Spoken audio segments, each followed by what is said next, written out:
Standing on Whithorn lies Ad Candida Casa, established over 1700 years ago by a man on a mission. His name was Ninian, and he was to spread the word of God. At that time, Scotland, as we know it today, was not a Christian country. It was more a scattering of Celtic kingdoms, with Whithorn being in the region of the Kingdom of Venetia. So who was Ninian? What is left by and dedicated to him? That is what I'm going to find out. We don't know exactly when Ninian was born, but it is a popularly held belief that he was the son of a British king.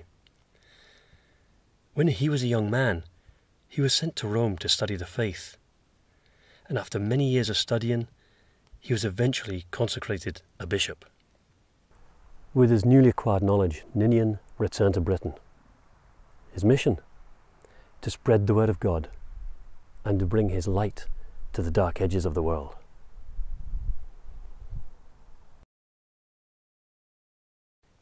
Returning home, he met St. Martin of Tours. Now, Martin must have understood the importance or recognized the ability and capacity within the young man, for he sent with him masons so that he could have a church built of stone to stand forever. This chapel stands as a symbol of his dedication to the Almighty. Ninian's mission was to convert and spread the gospel as far and as wide as he could, and he was very successful, for he was the first Christian missionary to bring the word of God to these lands.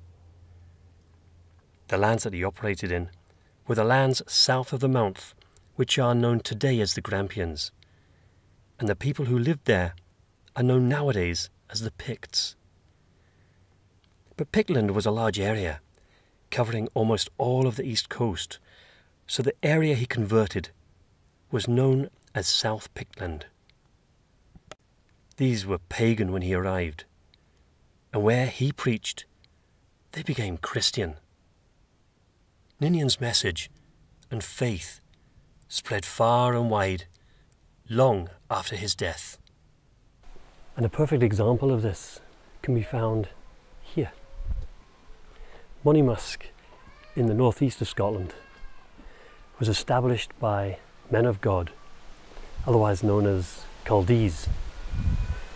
These men were followers of St. Ninian.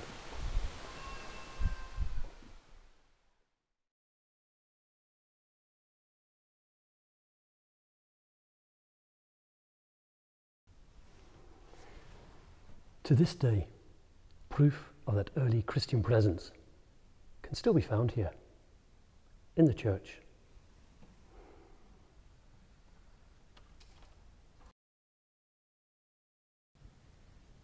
These stones are so old and weather-beaten, yet they still proclaim their faith and devotion. This is from the 9th century, and we can still clearly see and understand its message. It's made from unhewn granite, and it has emblazoned upon it a Celtic cross. And this is proof of the power of Ninian's message. And even more importantly, it's proof of the power of faith. For years, Ninian preached and converted all that would listen.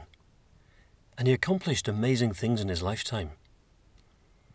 He was a great man. But that's the thing.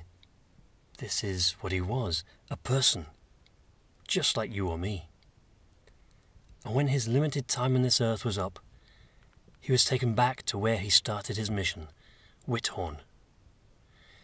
He was buried near the altar within a stone sarcophagus.